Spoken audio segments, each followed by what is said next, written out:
Well, we are coming kind of to the end of our time down here in YWAM, and we last night had what they call the missions night for our session time, and it was just, yeah, that's about the words that you can use to describe it. We had 70 people in here for close to 4 hours, worshiping and praying so hard. At the end of the night, we had 24 people that went up to the front and committed to be involved in international missions with their lives. We had a time where we committed to be just missionaries wherever we are in our normal lives, in our schools, jobs, things like that, and everybody lit their candle for that. So we had 70 people committing to love Jesus lots right in their everyday life, but we had 24 people that felt called to go into all the world and to spread the gospel in that way. And it was, while we were talking, and we were just trying to say that you can't describe this to somebody until they've experienced it. And so if you're watching this video, you should come and experience this. I don't know. Yeah. Yeah, no, things have been going really good. Our house building teams were able to do their final dedications yesterday.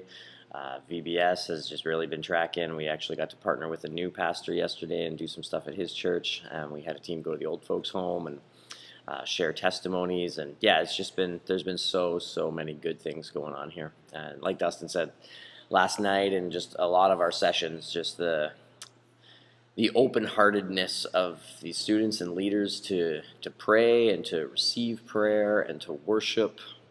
It truly is a thing of, it's indescribable. It truly is. And it's not like we're trying to keep secrets from you so you'll want to come.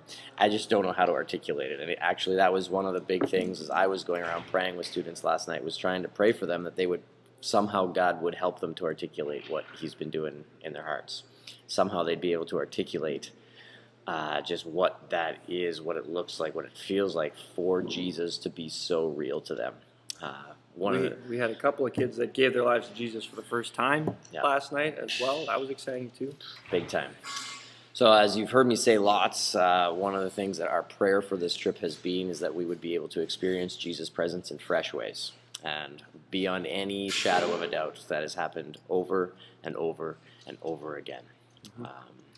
In this room right here of times of worship and teaching, as those house building teams got to pass the keys around and hold on to that key and see that family receiving a gift like they've never received before and be able to speak blessing to them, without question, every single one of these students and leaders and us have experienced Jesus' presence in a fresh way, over and over again. And our prayer then to continue that is that we would learn, and we would, us especially as these youth pastors, and for all of our leaders and dads and moms that are on this trip, that we would be able to just come alongside these students, that we'd be able to continue to walk with them, that we'd be able to help them to create words and vocabulary that helps to describe what's been going on in their heart, and really help them to find the steps. What does it look like for them to continue to follow Jesus? What does it look like for their life to be sold out to Jesus? Last night we kept singing that we would stand with arms held high and hearts abandoned. What does it look like for these teenagers to live with abandoned hearts for Jesus in Edmonton and Leduc, in their high schools and their junior highs? And yeah, that's really, tonight is our closing ceremony, and then tomorrow we'll be spending some time doing some debrief in San Diego, and that's really the big thing there. Over the years, as I've done this trip, I've always been reminded of Jesus' passage of wineskins, that you don't put new wine in an old wineskin because it will just expand and burst.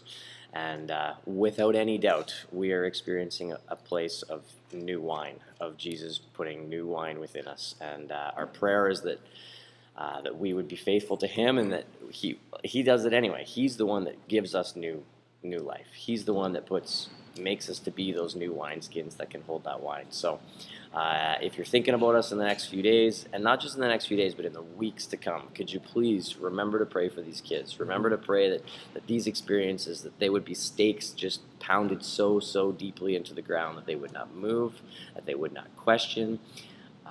That's one of the biggest things we've been praying for them, is just protection over these students, over what they've been experiencing and hearing from God. some of these kids are going back into tough situations. All of them are going to be facing struggles when they go back home. When you come out of a place like this, out of a time like this with such deep spiritual experience and presence, it can be very difficult to walk back into so-called normal life. And so just praying that protection over what Jesus has poured into their hearts, what he has spoken into their minds, just that it would be protected there, that it would be held there, that he would hold them tight, and that he would help them to walk steadily after they get home, because these are incredible mountaintop experiences that we can absolutely look back on and remember what Jesus has done for us, but we need to walk steadily every day with him.